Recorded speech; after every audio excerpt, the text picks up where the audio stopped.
Fox News legal editor Trump Urbahn joins us here in Washington. Carrie, good to see you. What's your take on this? First of all, plasmic echo. I mean, where do these names come from? Crossfire Hurricane, plasmic echo? They like to be creative. They like to be creative. What's your take on this? This whole thing is and was such an unforced error by the former president. Totally unnecessary. If you look at the documents that were unsealed, this all began with a pretty simple, straightforward request from the archives.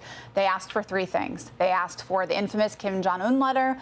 They asked for a letter left by former President Obama on his way out for incoming President Trump in the White House. And they asked for the map related to Hurricane Dorian that, if you remember, Trump marked up with his Sharpie. And those are the three things. And for whatever reason, Trump and his team gave them the runaround for months. And as a result of that, they got frustrated. Then they started wondering, well, are there other things? Turned out there were other things. And that led to a subpoena. The subpoena led to a raid. And here we are. So there's this anonymous Trump associate speaking to the former president, 11/21. This is an FBI interview.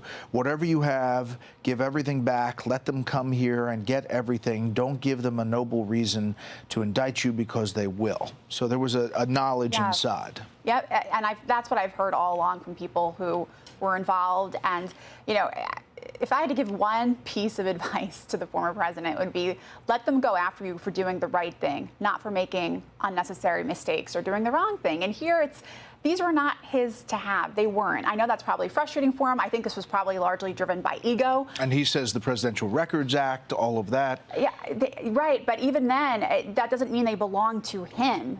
He had control over them, but they belong to the American people at the end of the day. And with respect to the classified documents that now have become at issue, those are generated by agencies. Those belong to, agencies, you well know, having covered these issues over the years. And so it's really a shame that we're here, but we are. Yeah, but we're not really here yet. We don't have a trial date. We don't have a trial date yet. And we don't know how far this is going to go, if it's going to get adjudicated before the election. Yeah, I wondered why this judge decided to unseal all these documents, because reading them, I don't know that anyone could pin on her, well, this helps one side or the other. I think people can look at them, draw their own conclusions, but I've also been wondering if she's trying to run out the clock, to your point, and not have this go to trial before the election. I just want to put this up on the criminal case in Manhattan, what the prosecution needs to prove in the criminal case. The amount of Trump's payments to Stormy Daniels exceeded federal campaign contribution limits. The payments violated state election laws because they aimed to help Trump influence the 2016 election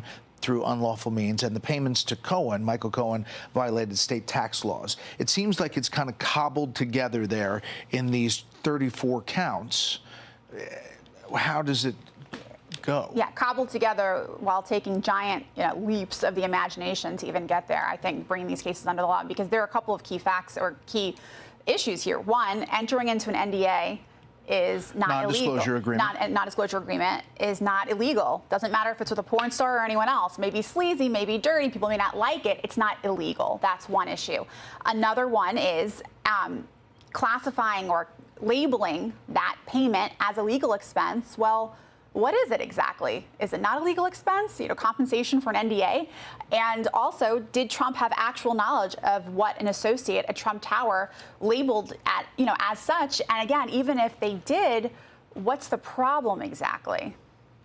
Yeah, so it's going to be a challenge. We'll see.